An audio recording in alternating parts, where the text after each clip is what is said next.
Hi guys, so we visited Duns River Fall in St. Anne, and this is just me climbing the falls. I mean, it was so scary at first, but I got the hang of it, and the rocks are so slippery. The water coming down on your feet at the same time. Oh my god, I was terrified about doing this, but I mean, looking at me, you couldn't tell I was terrified, but I was really, really terrified. You have to find the right placement to put your feet, and it was scary, trust me. But I finally made it, and I was so happy I did. I was climbing bare feet at that.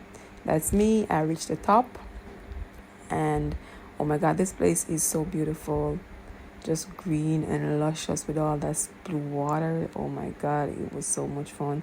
There was like a lot of tourists there, but we had a blast, and trust me, I would do it again even though it was scary.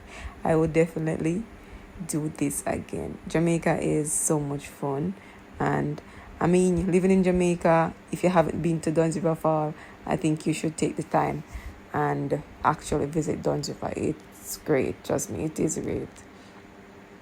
So yeah, thanks for watching guys, and I'll see you in the next video. Bye bye.